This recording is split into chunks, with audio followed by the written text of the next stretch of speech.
All right, good morning, Citizens Texas. We are staying on top of that breaking news we first told you about starting at 5 a.m. in Bell County. We know law enforcement are on scene investigating what they're calling an incident. We do have Today reporter Brandon Colt, who is alive right now in Belton. He was the first reporter on scene. Want to send it over to him. This is by the merger of I-14 and I-35. Good morning to you, Brandon.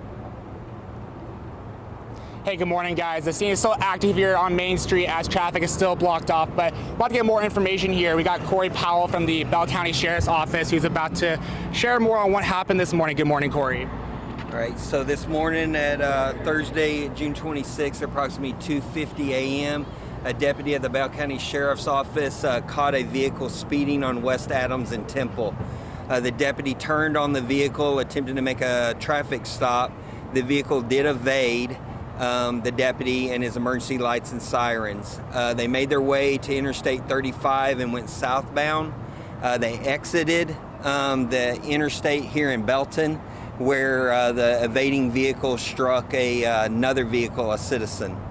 The approaching deputies and one Belton officer approached the vehicle, at which time the one of the occupants of the vehicle displayed a firearm.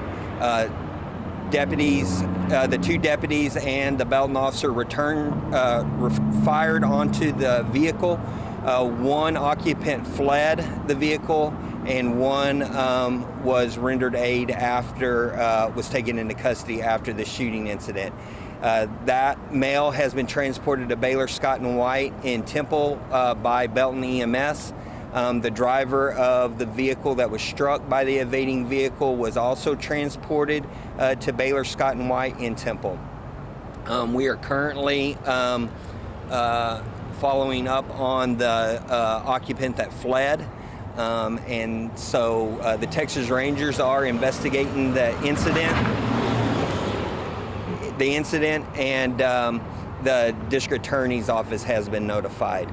Our deputies have been placed on administrative leave as normal procedure and have been removed from the scene. No officers were injured in this incident. So that car where it got wrecked behind you, is that the car they were initially chasing down? No, that's the citizen that was hit by the evading vehicle. Are y'all making any progress on finding the person who fled the scene? We're trying on that. We're just not able to release that at this moment. Is there a danger to the public regarding this? No. This was way earlier in the morning. When did this happen exactly? 50 a.m. is when the pursuit started. How fast was he going? We're not ready to release that. Do you know how much longer this section of Main Street will be blocked off? The Rangers are conducting their investigation now, which is scene measurements, collecting evidence, and that. So however long it takes them, we want to make sure that they get it right. So this individual that is still free, should the public be on the lookout for them, or do you have any identities you can share with us about that? At this point, the public's not in danger. It is possible that we have him in custody. We're not 100% sure yet. Oh, you might have him in custody? We have somebody that we have in the area, but we're not 100% yet. Okay, so because you arrested someone outside this scene, is that what you're trying to say? Yes. Okay, gotcha. Yes. Where did that take place? We're not ready to release that yet.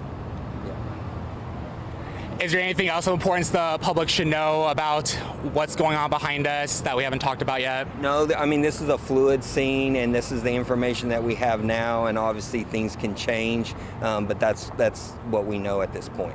So walk us through, because the guns were involved in this. Why is a crime scene unit here? What are they investigating regarding that? They're helping the Rangers collect evidence. Do you know how many shots were fired at all? I do not. That would come from the Rangers.